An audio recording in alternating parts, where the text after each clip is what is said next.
All right, folks. As we speak, I'm sitting here huddled in front of a space heater. Wind is howling outside. I can feel the cold coming through the windows. Um, and I'm gonna try to do my best to just survive here. Nice hot cup of coffee. Um, for this live stream, I'll do my best. So I'm gonna do something a little different with this live stream. Um, so one thing that's going to be different, assuming I could pull it off without things falling apart, which they might, um, is I'm going to try to have a guest on a little bit later. So my guest should be joining me soon.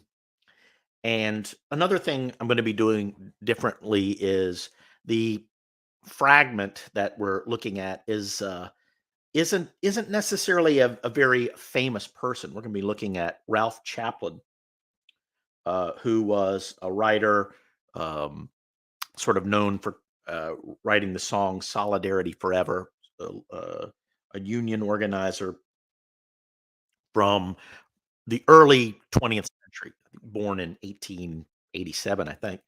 And and the reason why we're looking at this character and we're looking at this topic of forgotten history. Here we go. We've got our guest here. The reason why we're looking at this forgotten history, there's actually a couple of reasons for it. One of those reasons being that, well, people like to talk about the importance of organization. Well, if organization is an important topic, it seems that, especially organizing against a regime that hates you, if that's an important topic, it seems that going back in time and looking at how some of the early organizers did it, what they faced, would be prudent. But another reason why I want to look at this history is because I was actually reading in uh, this little pamphlet by Alexander Dugin, The Great Awakening versus the Great Reset. And Dugan makes an interesting point that I think is worth bearing in mind, which is, well, sort he identifies as a similar enemy, the enemies that we look to, and he says, well, one of the tactical moves we're going to have to be willing to make is to kind of put aside the old conflicts of right and left. And I think Ralph Chaplin is a very interesting person to look at for doing exactly that. But let's welcome our guest here. So, Dudley, how's it going?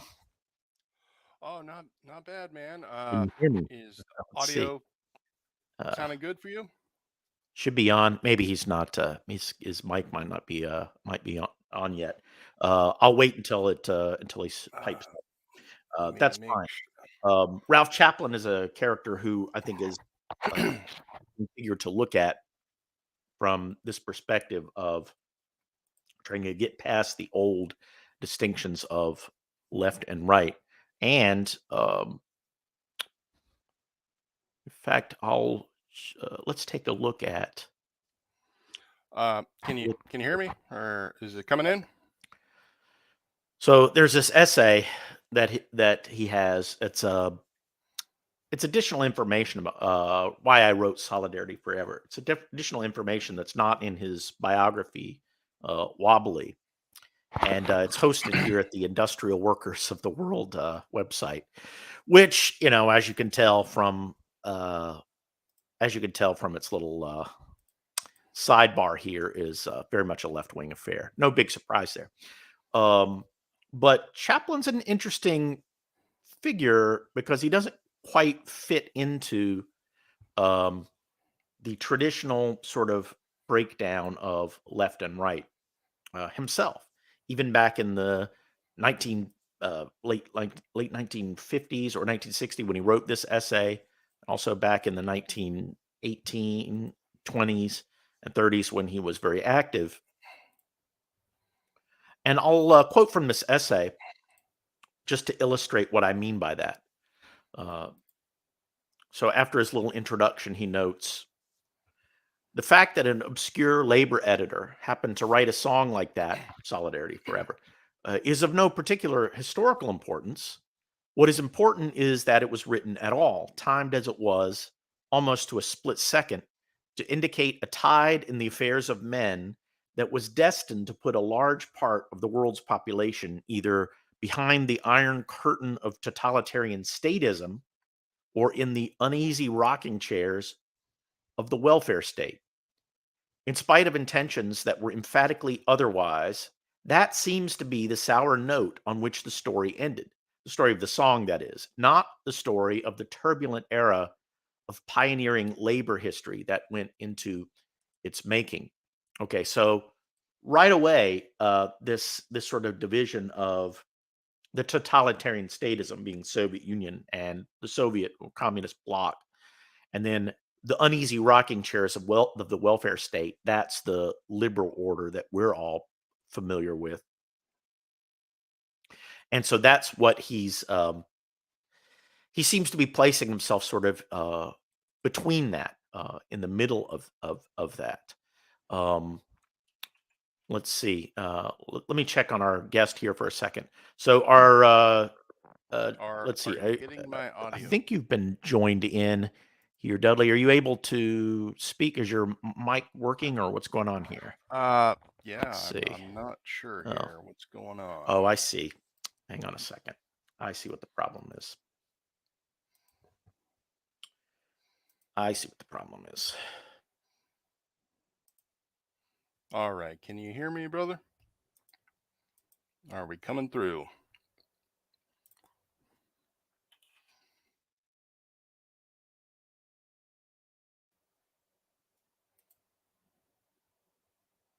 Not not hearing anything at this point. I see audio moving. Not. Oh, where did our host go?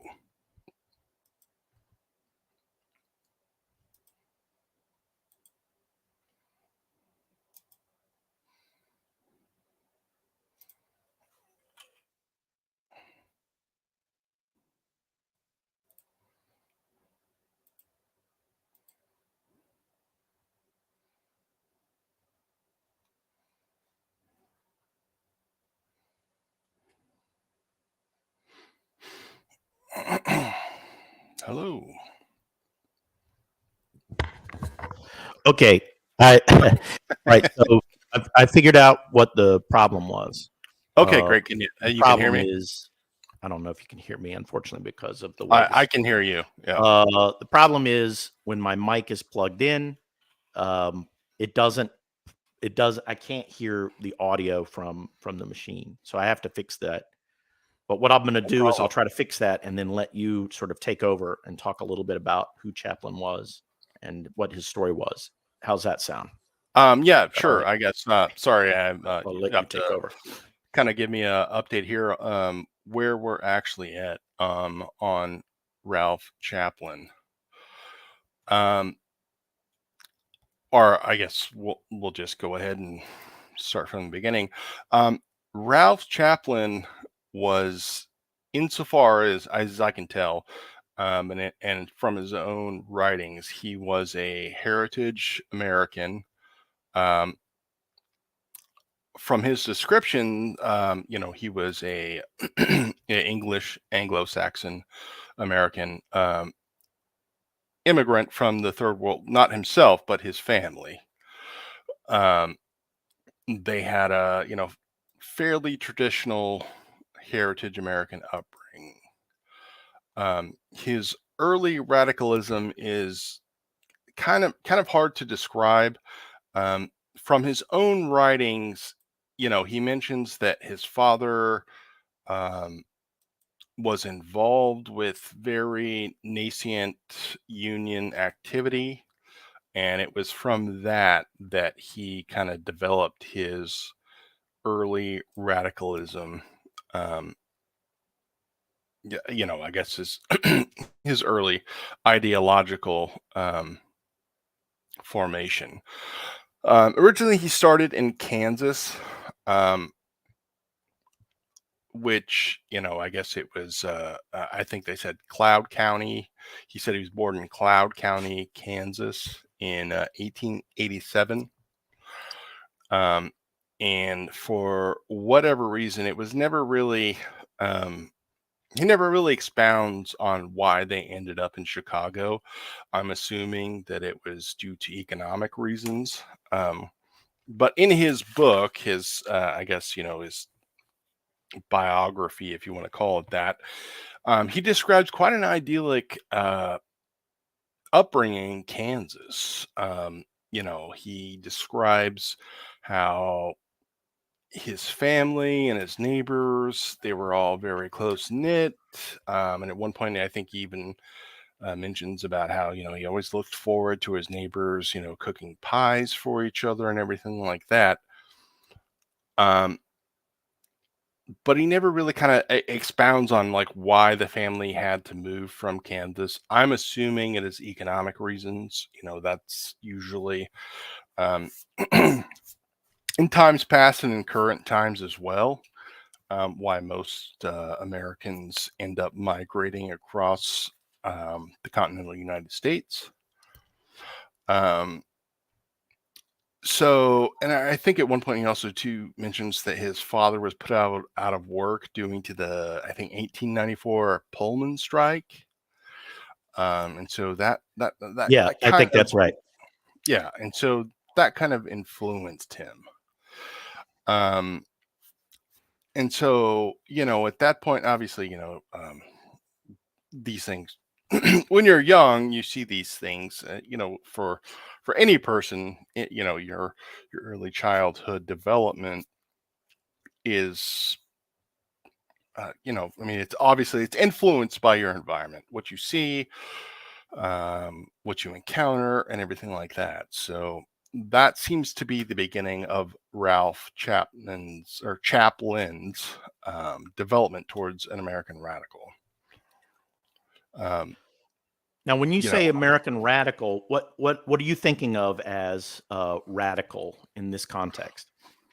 well, that's kind of an interesting question because he never really, I don't think he really ever defines that.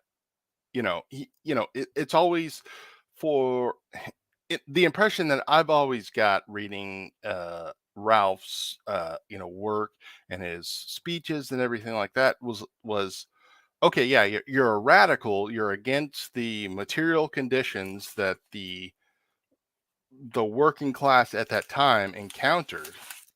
For sure. I mean, like, don't get me wrong. I don't have any sympathy for the industrialists of the time.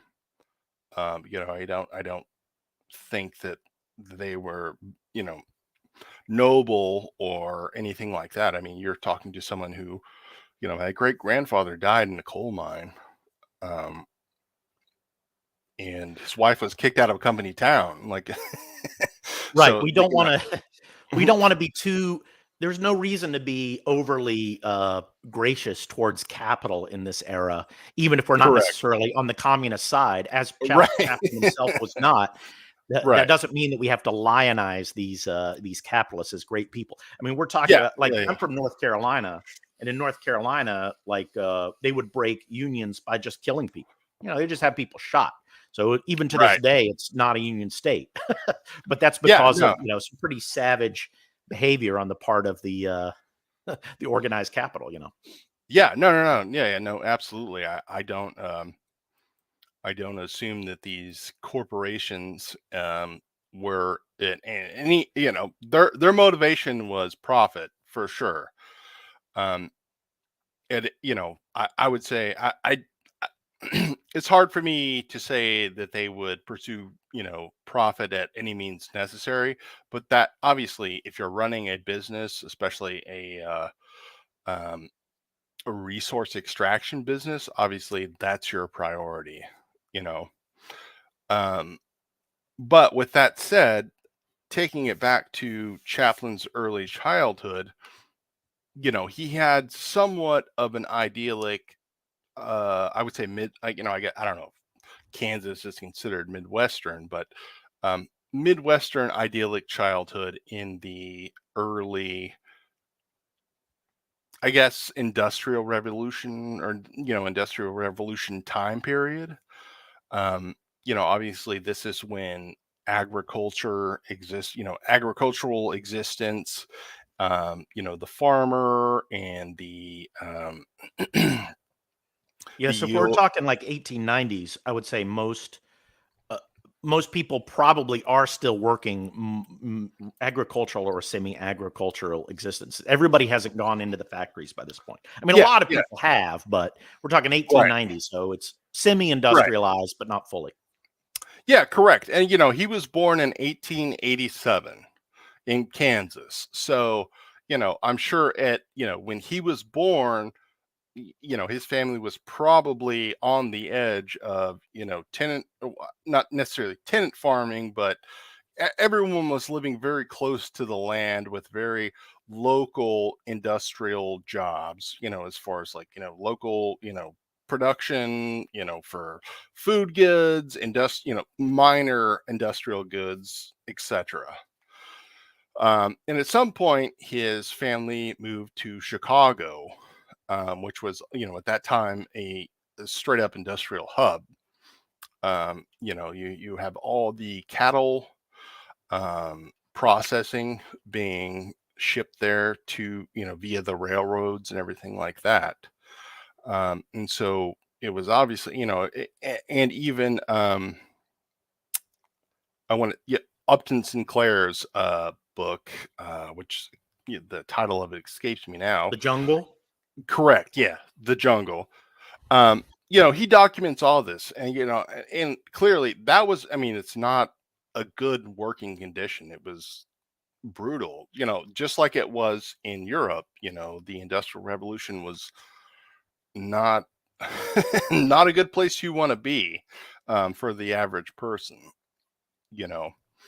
Um, and so yeah, there was a lot of strife, especially for the lower class that It, are, you it know, strikes me that there's an interesting parallel with the modern era where there is a traditional way of life that's basically being unmade by industrialism, right? A more agricultural way of life.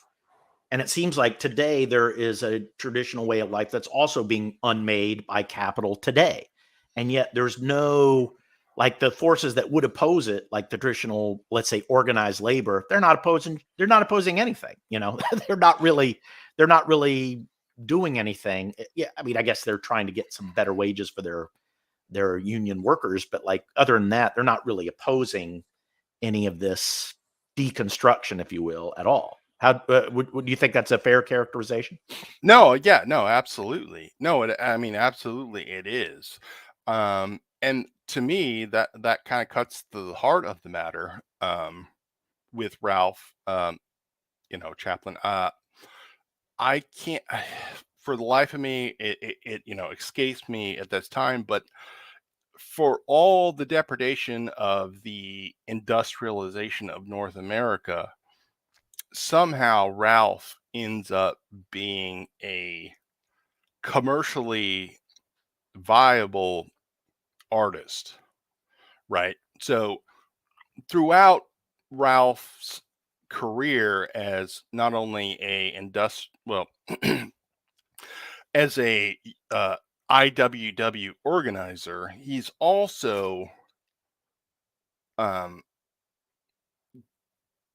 getting an income from his commercial artists' wages. So Ralph, throughout this whole time, is also a commercial artist, right? So he's Yeah.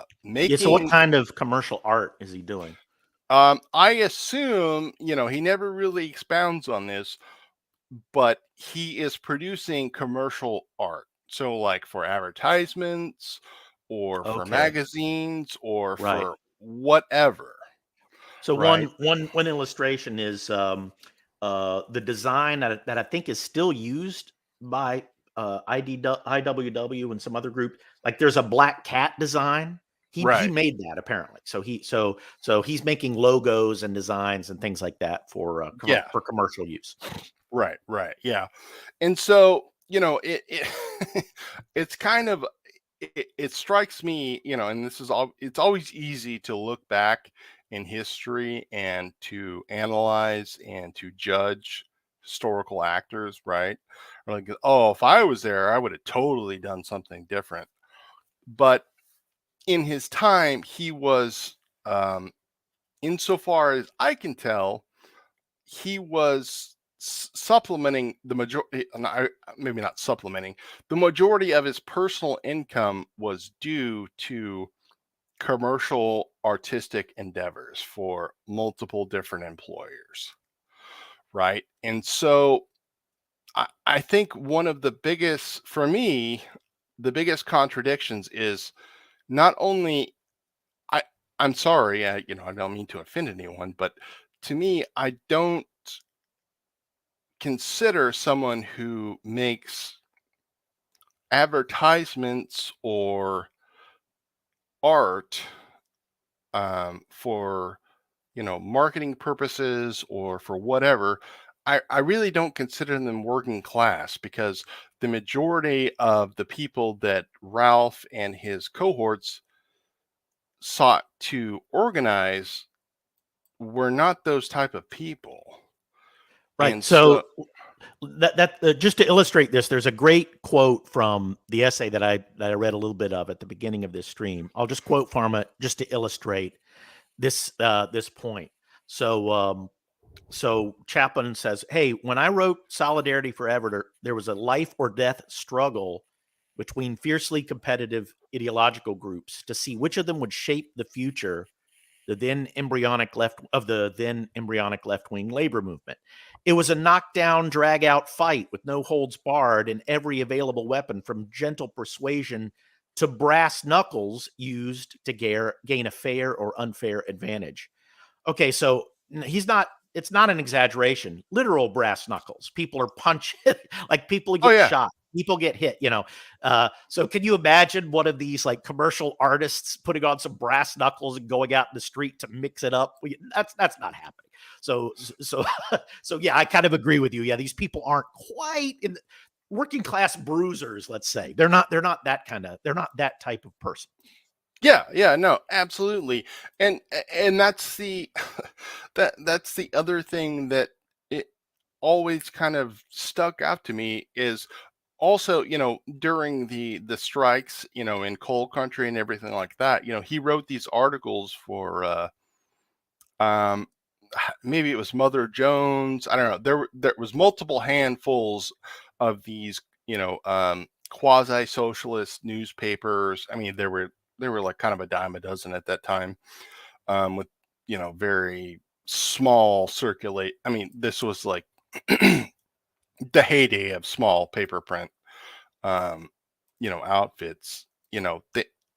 But at one point he described, and this also comes out to the, this is all part of the,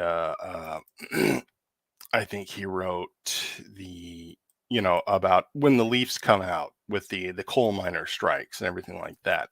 So he's got multiple articles about how he goes into coal country, and he sees all these, um, U.S. troopers, there to keep down the miners, and, um, about Yeah, the how. U.S. military, right? Like Correct. actual Yeah. military. Oh yeah, yeah. Straight up. Yeah. It was the U.S. military. And that was that. I mean, that's literally what his whole, um the when the Leafs come out poem. And that's the other thing too. He produced a lot of poetry, about these things. Personally, I'm not a fan of poets, but you can make your judgments, separately about what you think about poets. But I promise you, most coal miners, copper miners, and everywhere in between aren't writing poetry. Um, so with that said, he writes a lot about these, these things. So while the IWW representatives would show up to these areas, where there was legitimate labor grievances, in the Montana copper mines. I mean, there was, several, like, almost, I don't. I mean, at this point, it's really hard to get definite answers on how many people did or did not die on these, on these work sites. But it was brutal work for sure, absolutely. Um, But I think one of the important things is that you just said is that they would actually show up where the people were, right? So their Right. way of organization was to organize at the ground level. So he often makes this uses this phrase at the point of production, meaning where actual resources are mined or extracted, or where something is actually produced. That is a pressure point at which to hit the powers that be in such a Right. way that they recognize it. So if you can identify and do something at the point of production, you will get attention for what it is, whatever it is you're attempting to do, whether it's to organize people or to organize a strike or do whatever. I think that's a valuable lesson to keep in mind. I don't think that that's necessarily any less true today than it was then. No, no, absolutely. I mean, these were in our modern parlance. I mean, these were choke points for sure. I mean, these were national interests obviously mineral extraction and industrial supply sources.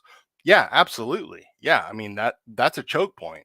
And if you're looking to, I d- I don't think subvert is the right word, but if you are looking to have a choke point on industrial output or to raise attention, absolutely. I mean, that's where you want to be. Um, and that, in my view, from everything that I've seen and analyzed, that seems to be not just Mr. Chaplin's policy, but the IWW in general. These people were organizing in key industries to cause problems. Not, I mean, problems in the national sense for industrial output, but also to further their agenda. But the problem becomes, I don't think they, at the end of the day, I don't think they ever really had a coherent agenda of what comes after, should they ever succeed, what comes after that.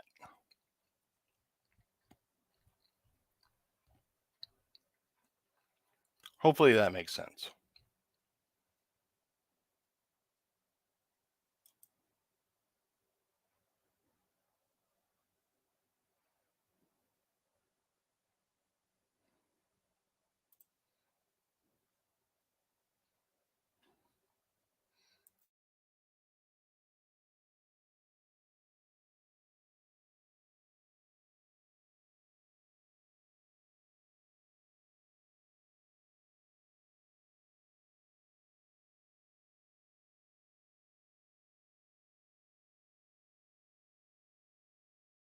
Okay.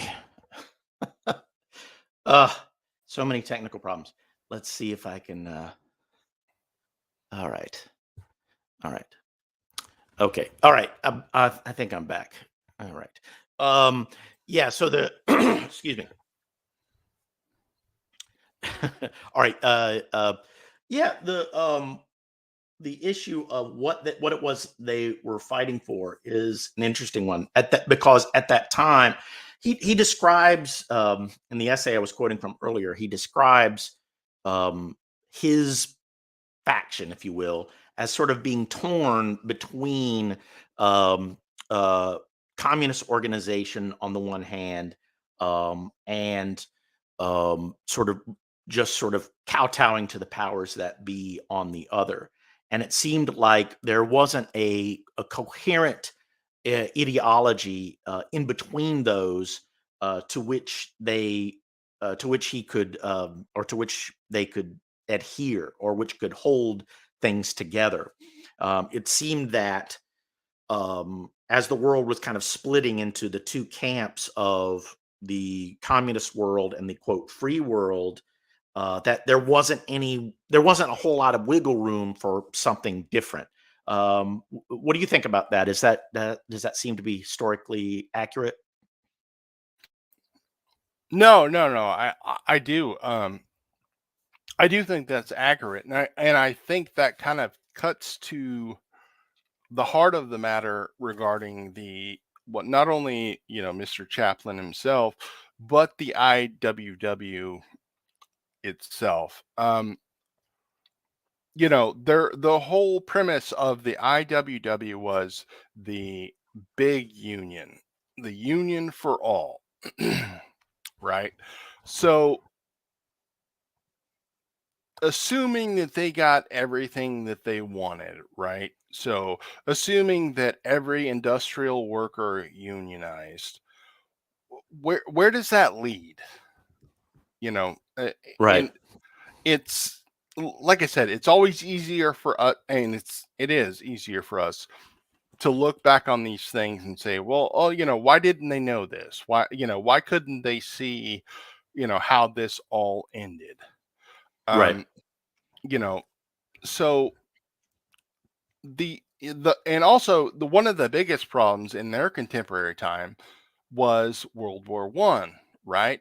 And Hmm. so the IWW specifically was completely fractured on how they handled the or excuse me, the World War One draft, right? And Hmm. so when that came about, there was there was multiple discussions within the organization and within their own literature about how they were going to handle the issue of the draft, because obviously the draft is a legal issue, and should they oppose it, obviously you're going to come up with major Hmm. legal problems, which they did. Right. um and they were kind of, one foot in and one foot out. Right. So yeah, one illustration of them running afoul is comes from the history of Eugene Debs. But there was I think it was a Pullman strike that he organized, a railroad strike, and the president at the time, can't remember which one it was, but the president at the time broke the strike on the grounds that, well, because they weren't helping move these cars, and the cars carried the U.S. mail, some of them did, their strike was interfering with the U.S. mail. And so, therefore, they could break the strike and throw Debs and the other organizers in prison, which they did. And there was a famous Supreme Court decision passed down while Debs was still in prison for this, in raid Debs, I think. And they basically said, yeah, the government could do that. That's fine. So, yeah, that's just an example of the kind of ways that the system would fight against these guys, let's say. Yeah, no, absolutely. If you and if you go back and look through their, internal communications and publications and everything like that, it was a very clear, like, in my opinion, they really had no coherent strategy to address this problem. Right. I think Um, that's right. yeah, half of them said, we don't want anything to do with this war. This is a capitalist war. We should 100% be against it. And the other half were like, I'm not signing up for this, but, it is what it is. But yeah, at the end of the day, they got hemmed up on, anti-draft, you know, criminal charges. Um, and so, I, I, I really, and that's the thing about this topic. I really don't know which way to come down on these issues, because Hmm.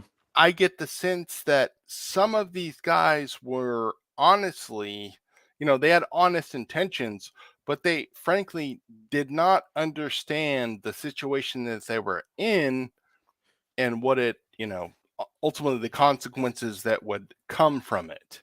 Right. And, ultimately their organization was wiped out because of the conclusion of World War One. Yeah. And after that, they really didn't have anything to go on. Uh, Right. you know, A lot of the people involved in this kind of organization were they weren't necessarily ideologically sophisticated, and that's not always a bad thing, but if you're going to get pushed out by a group that is, such as, let's say, the communists, um, you, if it's not enough to just be organized, I'll put it that way. You have to have some kind of ideology holding together or directing that organization. And Chaplin himself refers to some of the things that they accomplished sort of being co-opted by other groups. And I just want to read this other quote to you and get your response to it. I think it's very interesting. Um, so he talks about the anthem he wrote, his song becoming famous, but becoming famous in areas he didn't really think about, because when he wrote it, he's often emphasizing this is indigenous, meaning it's American. It's not from Europe. It's not from somewhere else. It's dealing with an American context. And so he says, okay, my song I'd heard had become sort of an anthem of the labor movement. That's a high honor and not unappreciated. But what disturbed me was a clipping from the New York Times from the same date, that a promising presidential candidate was singing Solidarity Forever from a soapbox to a bunch of striking workers in Wisconsin in an effort to cinch his nomination in the primaries. So it's being used for, let's say, commercial purposes, political purposes. That he doesn't care for. Even less reassuring were tidings that Solidarity Forever had been translated into a number of African dialects and used effectively by tribes beyond the law, together with the Made in Moscow slogan, "White men go home." So that's interesting, where Solidarity Forever is being put to serve not only communist ends, but also a very early kind of anti-white leftism back in the 40s and 50s. And already he's like, he doesn't want any part of that as well. What do you think about that? I find that interesting. Oh, let me see. Oh, you're still muted there. Yeah, no. No, yeah, no, it is interesting. It's it's funny because even during that time period, we'll say the early, not early, well, early in our time, but in World War One, in that time period, a lot of the IWW um, criminal charges were brought against people that were barely, if not nationalized members. So they busted up a lot of the IWW members because they were still foreign nationals, Right. right? And so, you can assume, Italian, Eastern European, Hmm. etc., right? Russians. Yeah, yeah, or yeah, quote unquote Russians, right? um, so it's, looking back on the whole situation, which is the only thing we can do at this time, it's it's hard to assign this as an American labor movement, because I really don't think it is an American labor movement.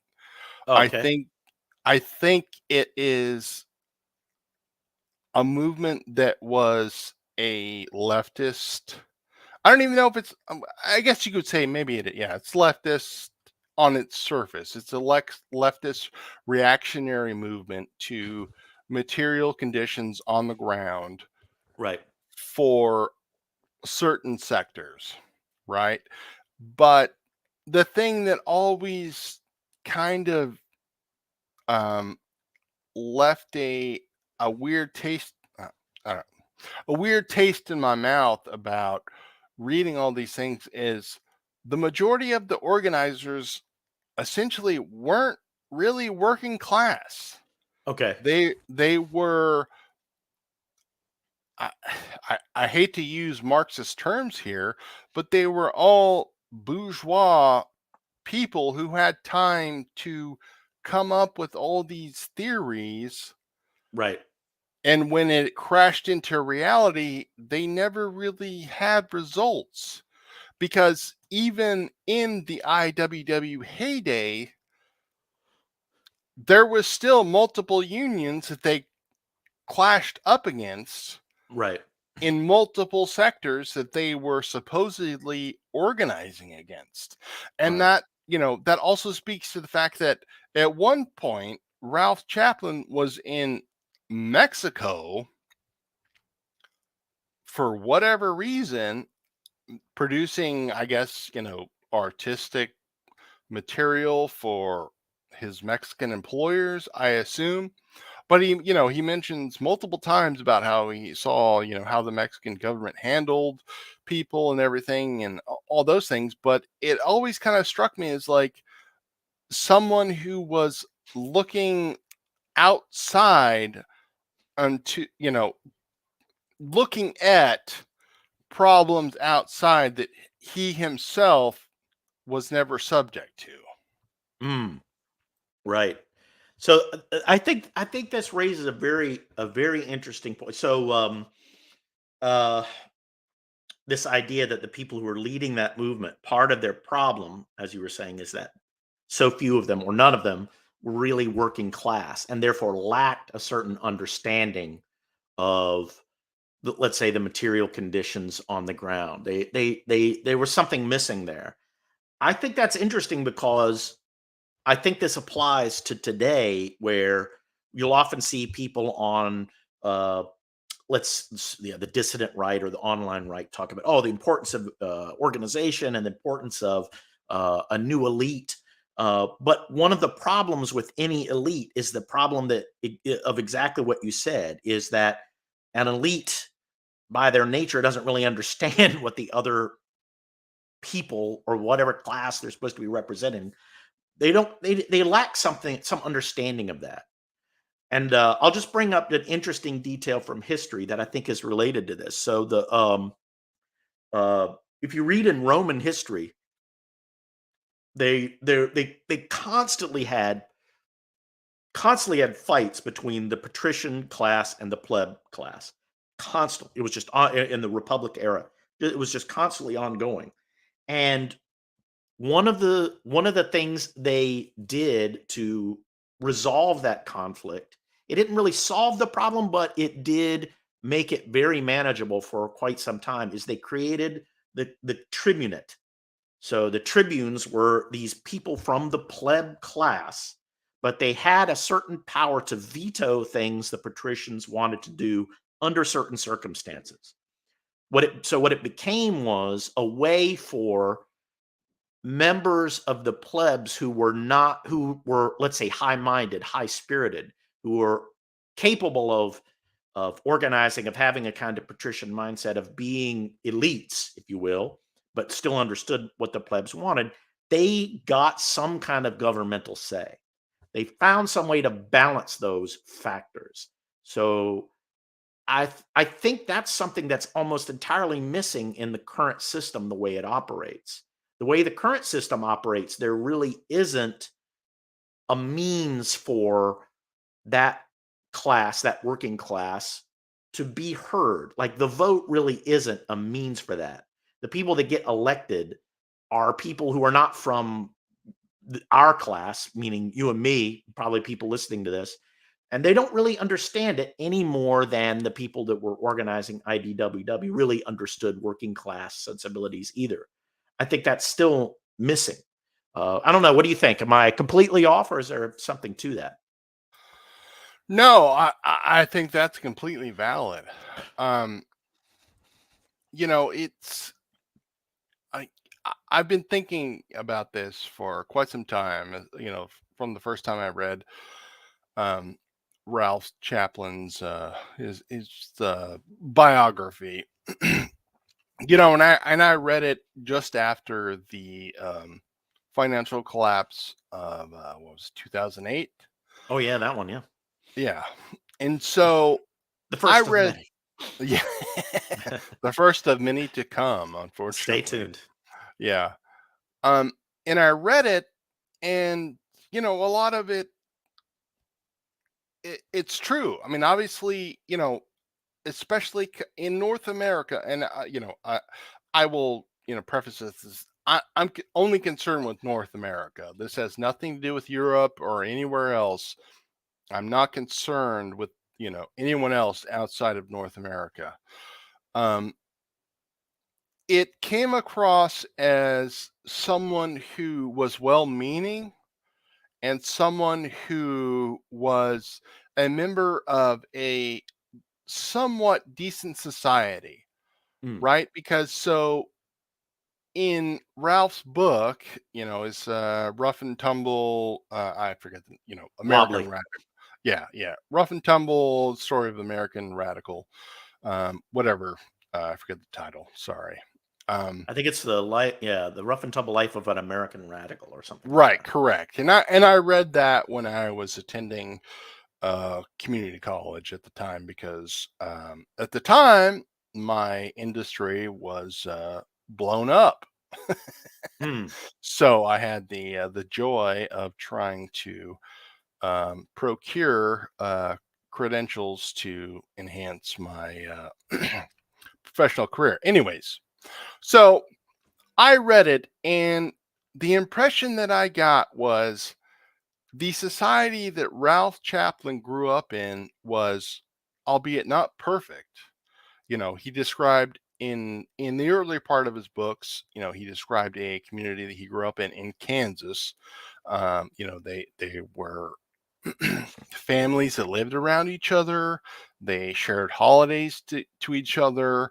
They baked apple pies for each other and everything like that. And he spoke to this in very glowing terms. And Mm. my initial thought was, I wish I had that because I never had that. Right. And if someone in that time period that grew up in that didn't appreciate that, I don't, I'm not necessarily sure that they actually understand the scope of where society is going and what it should be. Right. And that, all that to say is, yeah, clearly industrialization is brutal. It's not good. Um, but that's nothing that we can take back. That I mean, we can't undo that. We Right. can't. Yeah, once that cat is out of the bag, it's just going to happen. We have to live with it. Um, one of the one of the reasons for this is just simply it's just simply the nature of technology. Like if you look at human history, whenever a technology is developed that actually is beneficial, like say the development of iron or something, it just spreads immediately. It's just there's no really keeping it within limits or whatever. But there's also the phenomenon of once you get to gunpowder technology, militarily speaking, other countries cannot stay behind. Like even the hermit kingdoms of Korea and Japan, as soon as they saw guns out there, they were like, "Ah, we can't, we can't do this." They had to open up. There was no like, not completely, but they had to get with the times or just be crushed. And that's kind of one of the unfortunate features of modernism is that you can't just entirely reject it because countries that don't will own you, and there's not really much other option in between there. You have to kind of defend yourself.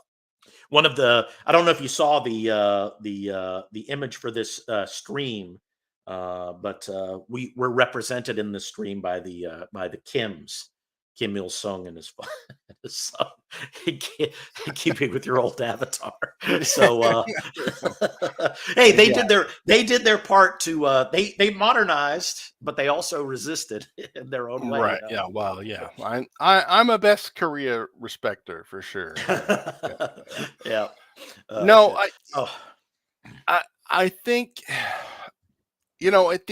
the end of it, looking over Ralph's history and trajectory, and I think insofar as I've found, I think the last recording that I found of him was with the I think it was Washington. I think it was with the with the Industrial Woodworkers Association, Okay. right? And so, and you can find this if you look for it. He mentions how, you know, at that time, I want to say was early 60s.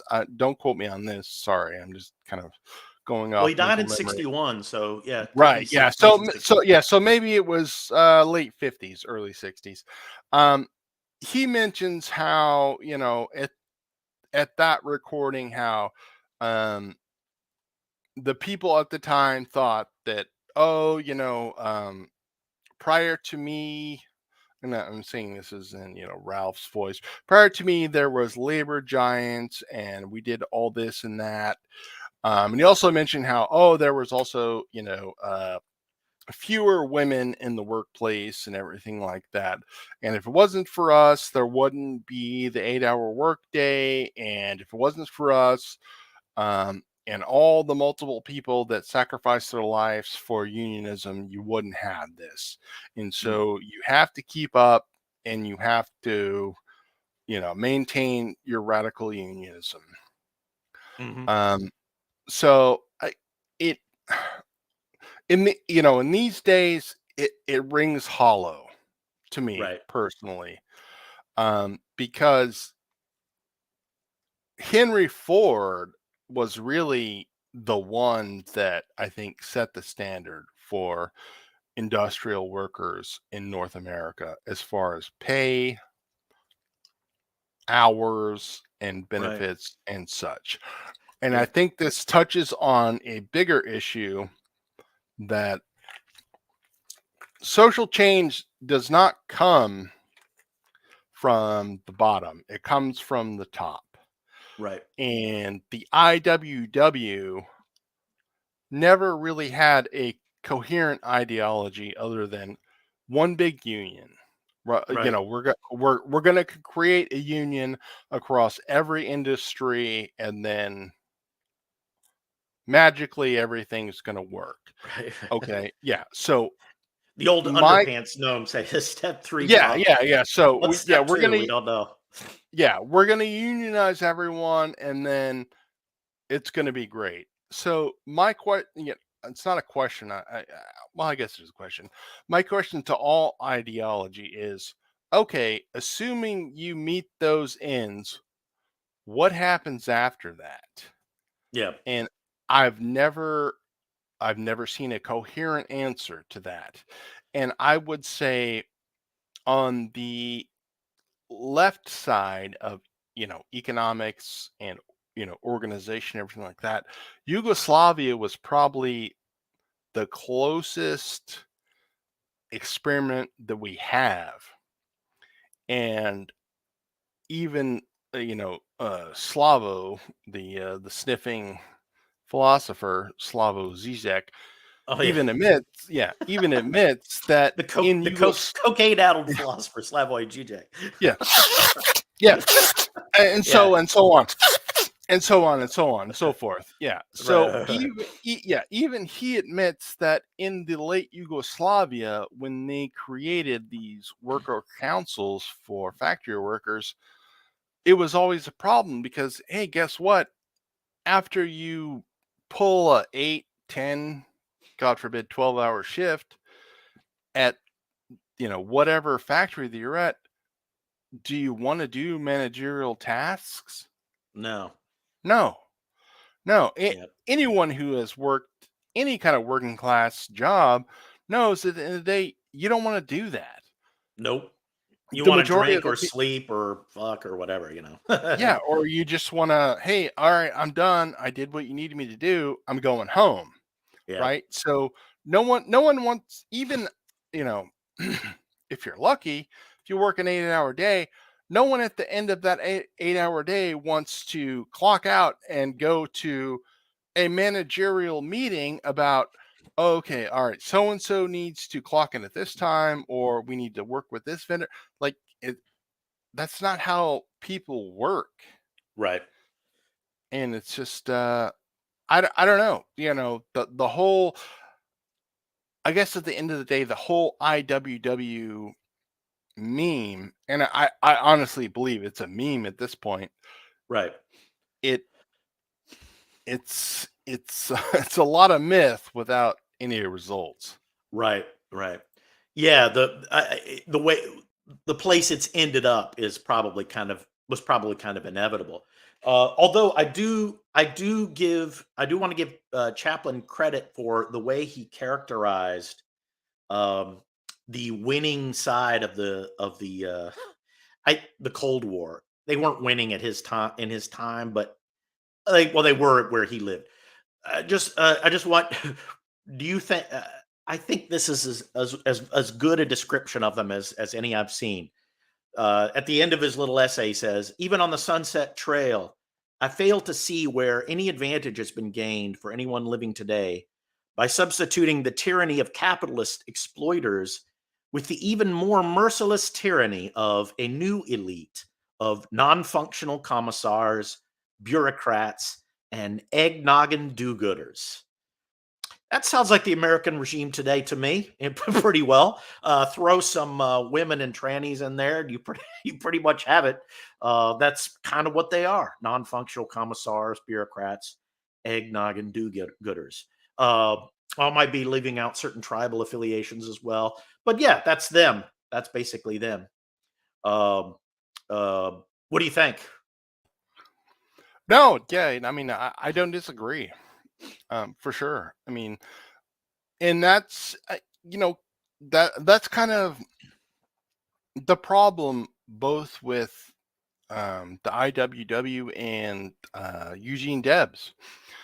I don't fault them for their positions at the time, Right, because they're. I mean, obviously, the material conditions at the time were miserable, right, absolutely. But at the end of the day, what what did they gain? I, right, I would argue that they didn't gain anything. right. They did not get what they wanted. Yeah. Yeah, and you know, I don't think they're bad men. Um, No. yeah, no, absolutely. I don't view them in contempt or anything like that. But it's I don't know. It's almost tragic, really. I know both of them were. I think I hate to say this.